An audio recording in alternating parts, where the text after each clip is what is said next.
Hello everyone, so in today's video I'm going to show you guys how you can take high quality photos using either just your phone or your DSLR. I'm holding a lens because I'm filming with my DSLR, so let's jump straight into it.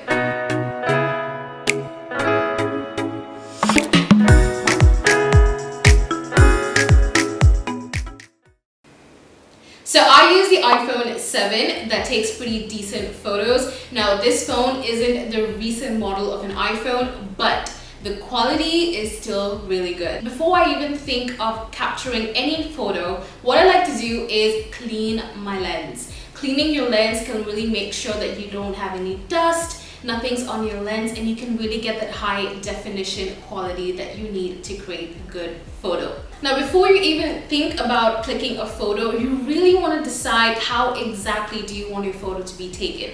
Do you want it to be taken in a portrait mode or a landscape? Now a portrait mode is basically when the photo is horizontally presented, and landscape mode is when it is vertically presented. Now I personally like to take my photos in a portrait mode because when you scroll on Instagram, your portrait photo occupies most space, so it has higher chances of people noticing your photo and then like and comment. But when you click your photo in a horizontal manner, it shows up really tiny on your Instagram scroll feed. So when a person is scrolling, there are high chances of them missing out on your photo. That way you miss out on your likes and your comments. So that's something you really need to decide before you even think about clicking your photo. Now that we're done with the basics, let's jump straight into equipment. Okay, so now that we've figured out your photo frame style, let's get into how you want to take your photo. Now you can either take your photo handheld like a selfie, or let's get into the juicy part, which is using a tripod. Now a tripod is really good for getting headshots, side shots, back shots, and even those top shots where you're laying on the bed and it looks like the photo has been taken from you. Yeah, you use a tripod. So there's so many affordable tripods right now for your phone in the market. You can literally get a phone tripod for less than $10. It's inexpensive. However though, if you already have a tripod that you use for your camera, you just invest in this. Now this is a phone attachment that you just insert your phone and then you screw it down to your tripod, and that way with one tripod you're killing two birds with one stone. Do you get? However though, in case you cannot get your hands on a tripod for whatever reason, or you don't have a tripod, it's okay, get creative. Use your table, your chair, your college books, use your candle stand, just use anything to elevate your phone in a position where you need it to take a really good photo, where it's a good angle for you. So now that we've figured out the first equipment, let's move over to the second. So essentially when you want to take a photo, you either use the inbuilt function on your camera, which is the self timer.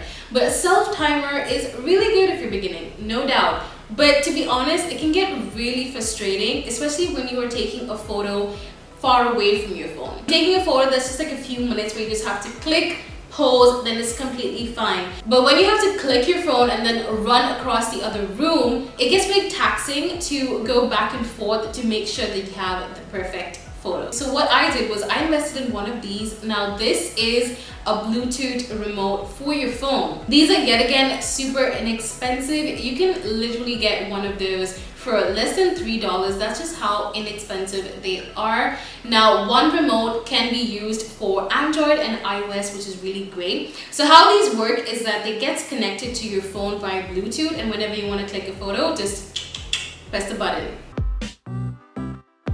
Now, talking about lighting, lighting plays such a crucial role in how your photos turn out. Like, believe me or not, lighting is key to every bomb photo that you've ever seen. When it comes to lighting, you can either use natural light or artificial light. Now, when it comes to natural light, I essentially like using natural light in the morning from 7 to 11:30.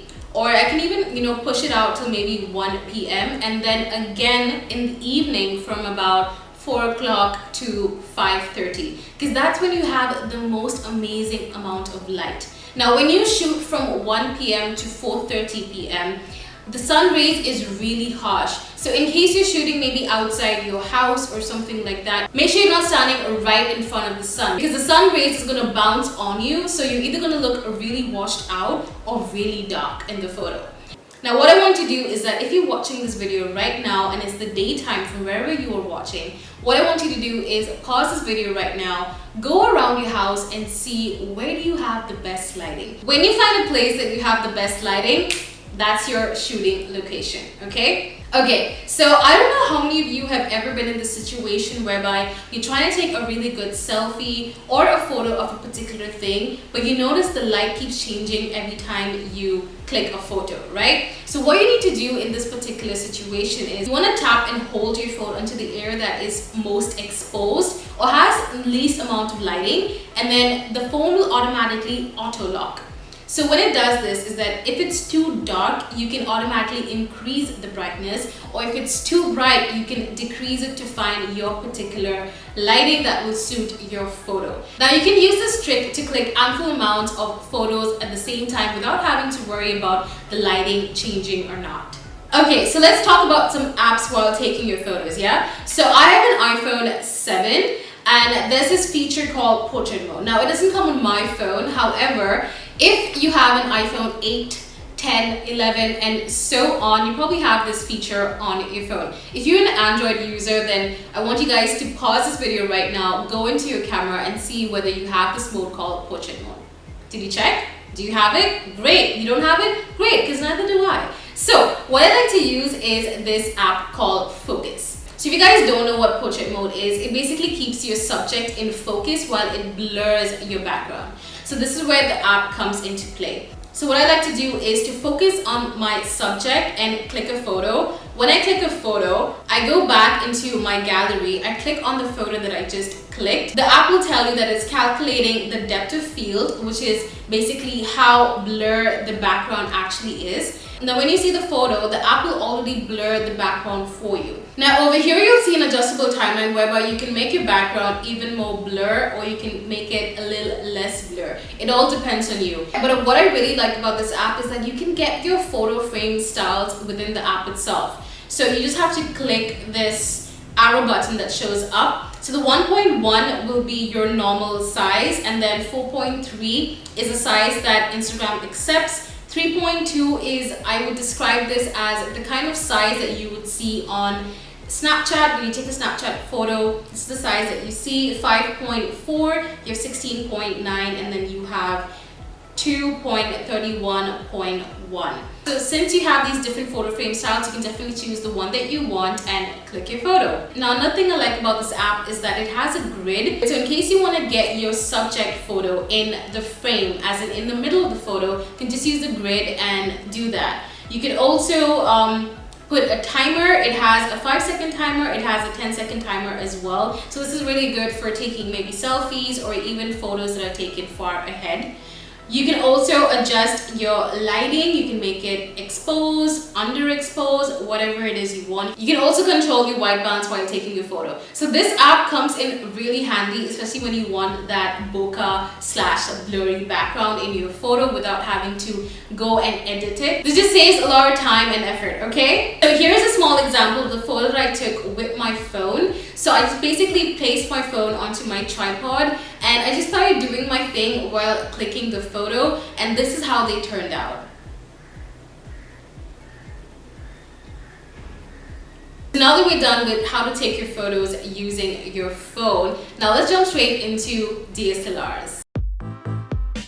Okay, so the camera that I use to take my photos is the Canon T6i. For this camera, I use two lenses, which is the Canon 18-55mm lens, along with the 50mm lens as well. Now, the 18mm lens is a lens whereby you can zoom in, but the only drawback about this lens is that it doesn't really allow a lot of light in. So yeah, you do need a lot of natural light or even artificial light to make the footage pop. But with my Canon 50mm lens, this lens is a crop lens, which means that it's going to crop everything, make it look smaller, keep me in focus and blur out the background. Plus, it allows a lot of light back in. Now, for equipment, yet again, I use a tripod. I already have this because I use it to film my videos. And I do have a Canon remote right here. Now, this one was not too expensive. Let's just say less than $10. Now, this remote right here comes in really handy for me because right now I'm sitting really far away from my camera, okay? So whenever I want to record, it's quite a hassle for me to go all the way there, press the button, come back, see if I'm focused, and then go back again and click, you know? But with this, I can just press the button and it'll start recording if it is on record mode. But if it is on a photo mode, all I have to do is pause and click and it'll take a photo for me. Now, talking about your frame styles, taking photos, yet again, like I said before, I like putting my camera in portrait mode as compared to landscape mode.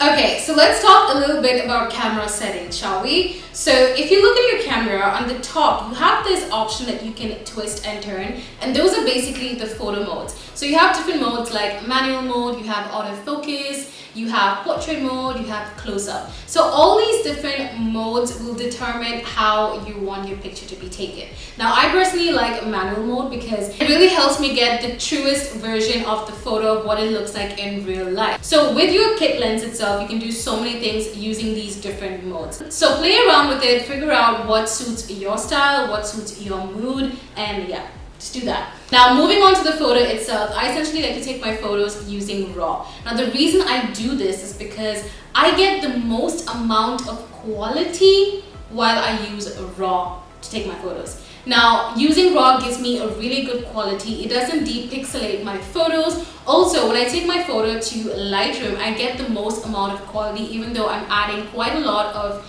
things onto the photo. Now, when you take your photo in JPEG, it sort of depixelates your photo even before you even start editing your photo. That's why most times when you edit your photo in JPEG, you already start seeing a lot of green, and then sometimes you think maybe it's your edit, but most times it's not. It's because your photo is already depixelated. Now, moving on to how you can actually take your photo on your camera. Now, you can either use the self-timer feature on your camera. I personally find that very stressful. That's why I invested in one of this. So what I like about this remote right here is that it doesn't just take my photos, but it also starts my videos for me. So with this, all I have to do is just sit right here and press this button. It'll start recording, and when I'm done recording, press this button again and it'll stop. Just in case you're not able to get this right now, but you still want to take high quality photos using your camera, I've got another trick for you, okay? Whitney always comes with hacks. So what you can do is get onto your phone and go to your app store and download this app called Canon Connect. Now with Canon Connect, you can literally connect your phone to your camera through Wi-Fi,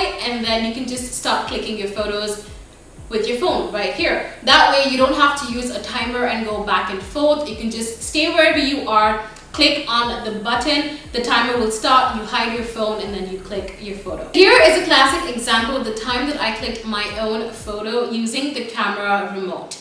Be a picnic overviewing their ocean while having a glass of wine.